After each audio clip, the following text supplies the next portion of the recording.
بسم اللہ الرحمن الرحیم۔ رسول کریم صلی اللہ علیہ وسلم کی بادشاہت کا علاقہ، حضرات انبیاء کرام علیہ السلام کی سرزمین، ابدالوں کا دیس اور برکتوں والا ملک شام دینی اور دنیاوی ہر دو لحاظ سے بڑی اہمیت رکھتا ہے۔ اس کا موجودہ سرکاری نام الجمہوریت العربیۃ السوریات ہے۔ حضور نبی پاک صلی اللہ علیہ وسلم نے اپنی ظاہری زندگی ہی میں ملک شام کے فتح ہونے کی غیبی خبر و بشارت دے دی تھی کہ عنقریب شام فتح ہو جائے گا۔ چنانچہ خلافت صدیقی میں شام فتح ہونے کے ابتدا ہوئی اور خلافت فاروقی میں وہ مکمل فتح ہو گیا۔ حضور اکرم صلی اللہ علیہ وسلم کی یہ پیش گوئی بالکل درست ثابت ہوئی۔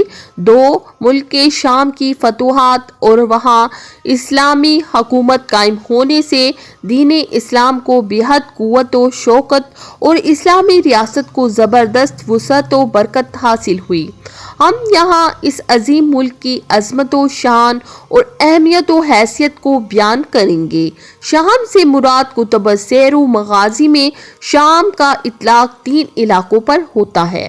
ایک، عرب کے عرف میں شمال کی جہت میں جو بھی علاقہ ہے اسے شام کہا جاتا ہے۔ 2، کچھ عام لوگوں کے عرف میں شام سے مراد صرف دمشق ہے۔ اور 3، تاریخی لحاظ سے جسے شام کہا جاتا ہے وہ سوریہ، اردن، لبنان اور فلسطین پر مشتمل علاقہ تھا۔ اسے سوریت الکبریٰ کے نام سے بھی یاد کیا جاتا ہے۔ مسلمانوں کا ملک شام میں سب سے پہلے داخلہ غزوہ موتا کے سلسلے میں حضور نبی کریم صلی اللہ علیہ وسلم کے زمانہ اقدس میں ہوا۔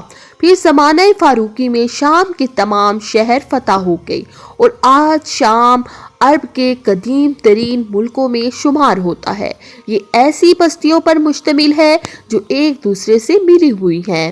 وہاں جاری نہریں ہیں اور تر و تازہ سر و سبز کھیت ہیں۔ مورخین کے مطابق اس ملک کا نام شام رکھے جانے کی کئی وجوہات ہیں۔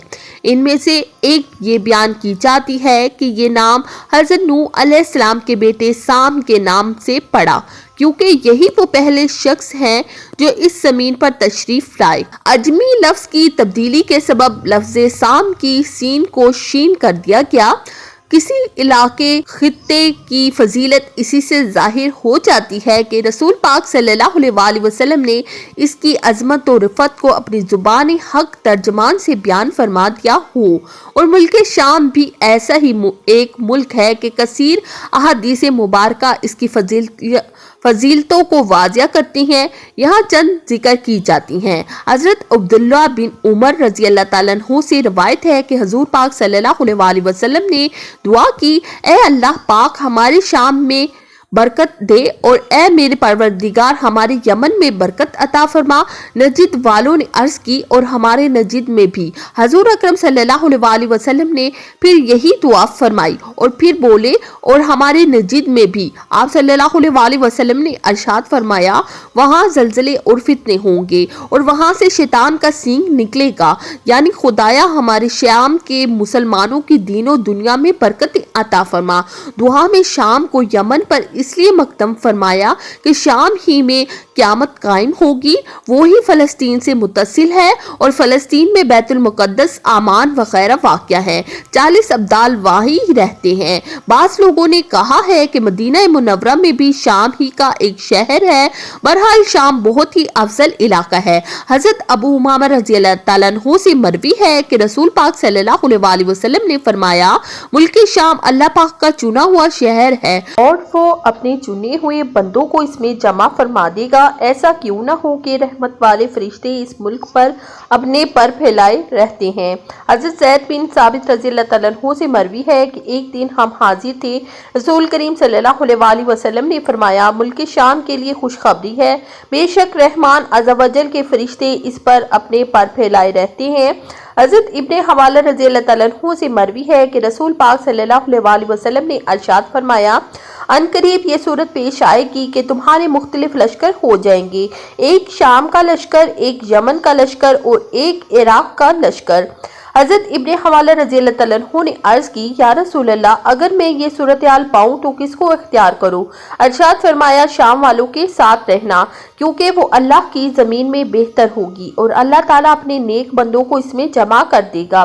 اگر تمہیں یہ قبول نہ ہو تو یمن والوں کے ساتھ رہنا اور اپنے حوضوں سے پانی پینا، اور اللہ پاک نے شام اور اس کے رہنے والوں کا میری خاطر ذمہ لے لیا ہے۔ شام والوں کے ساتھ رہنے کا حکم اسی لیے دیا کیونکہ فتنوں کے دور میں ایمان و عافیت کا مقام ملک شام ہوگا۔ چنانچہ ایک روایت میں ہے، سن لو، جب فتنے واقع ہوں گے تو ایمان ملک شام میں ہوگا۔ اللہ کے رسول صلی اللہ علیہ وآلہ وسلم نے فرمایا، جب اہل شام بگڑ جائیں گے تو پھر اس امت میں کوئی خیر باقی نہیں رہے گا، اور میری امت میں سے ایک گروہ ہمیشہ ایسا رہے گا کہ جسے قیامت تک خدائی نصرت شامل رہے گی۔ جو انہیں ذلیل کرنا چاہے گا وہ ان کا کچھ بھی نہ بگاڑ سکے گا۔ پس بلاد شام میں اصحاب علم و فضل اور اہل حل و عقد کی ایک جماعت قیامت تک ایسی رہے گی جیسے خدائی نصرت شامل حال رہے گی۔ امام ابن تیمیہ نے ایک لطیف نکتہ یہ بیان کیا ہے کہ خلق و امر میں مبد و معاد مکہ اور شام ہے۔ ارادہ کونیا ہو یا ارادہ شریعہ، دنیا و دین کی ابتدا مکہ سے ہوئی اور دنیا و دین کی انتہا شام میں ہوگی۔ اللہ کے رسول صلی اللہ علیہ وآلہ وسلم کے دین کی ابتدا اور ظہور مکہ سے ہو اور اس کا کمال عروج شام میں مہدی کے ظہور سے حاصل ہوگا۔ 9، جیسا کہ بعض روایات میں حضرت عیسیٰ بن مریم علیہ السلام کے نزول کے بارے میں یہی بشارت منقول ہے کہ دمشق کے مشرقی جانب موجود سفید منارہ پر 2 فرشتوں کے پروں پر ہاتھ رکھے ان کا نزول ہوگا۔ 10، حضرت عبداللہ بن حوالہ رضی اللہ تعالیٰ عنہ سے مروی ہے کہ اللہ کے رسول صلی اللہ علیہ وآلہ وسلم نے فرمایا، تمہارے دین اسلام کا معاملہ یہ ہوگا، تم لشکروں کی صورت میں بٹ جاؤ گے، ایک لشکر شام میں ہے، ایک عراق میں اور ایک یمن میں ہوگا۔ ابن حوالہ نے کہا، اے اللہ کے رسول صلی اللہ علیہ وآلہ وسلم، اگر میں اس زمانے کو پالوں تو مجھے اس بارے میں کوئی وصیت فرما دیں۔ صلی اللہ علیہ وآلہ وسلم نے فرمایا، شام کو پکڑ لے کیونکہ وہ اللہ کی زمینوں میں سے بہتر سرزمین ہے، اللہ کے بہترین بندے اس کی طرف کھینچے چلے جائیں گے۔ بس اگر تمہارا ذہن شامی لشکر کا ساتھ دینے پر مطمئن نہ ہو تو یمن کی طرف چلے جانا اور صرف اپنے گھاٹ سے پانی پینا۔ اللہ تعالیٰ نے میرا اکرام کرتے کرتے ہوئے شام اور اہل کی شام کی ذمہ داری لے لی ہے۔ علامہ البانی نے اس روایت کو صحیح قرار دیا ہے۔ اپنے گھاٹ سے پانی پینے سے مراد یہ ہے کہ اپنے آبی وسائل تک محدود ہو جاؤ، کیونکہ دور فتن ہے، لہذا دوسروں کے گھاٹ سے استفادہ کی کوشش فتنوں اور لڑائیوں میں مزید اضافہ کا باعث بن سکتی ہے۔ ایک اعتبار سے یہ کہا جا سکتا ہے کہ مسلمانوں میں باہمی افتراق و فتن کے ایسے دور میں اللہ کے رسول صلی اللہ علیہ وآلہ وسلم پہلے سے موجود وسائل و ذرائع پر قناعت کی تلقین فرما رہے ہیں اور مزید کی حرص و تلاش سے منع فرما رہے ہیں تاکہ یہ عمل امت میں مزید افراط و انتشار کا باعث نہ بن جائے۔ حضرت عبداللہ بن عمر رضی اللہ تعالیٰ عنہ سے روایت ہے کہ انہوں نے کہا کہ میں نے اللہ کے رسول صلی اللہ علیہ وآلہ وسلم کو یہ فرماتے ہوئے سنا، ہجرت مدینہ کے بعد ایک اور ہجرت ہوگی اور زمین پر موجود بہترین لوگ حضرت ابراہیم علیہ السلام کی ہجرت کی جگہ کی طرف ہجرت کریں گے اور بقیہ زمین پر صرف شریر لوگ باقی رہ جائیں گے۔ علامہ البانی نے اس روایت کو صحیح قرار دیا۔ یہ دور فتن کی ہجرت ہے اور اسے ہجرت مدینہ کی ہجرت کے برابر قرار دیا گیا ہے۔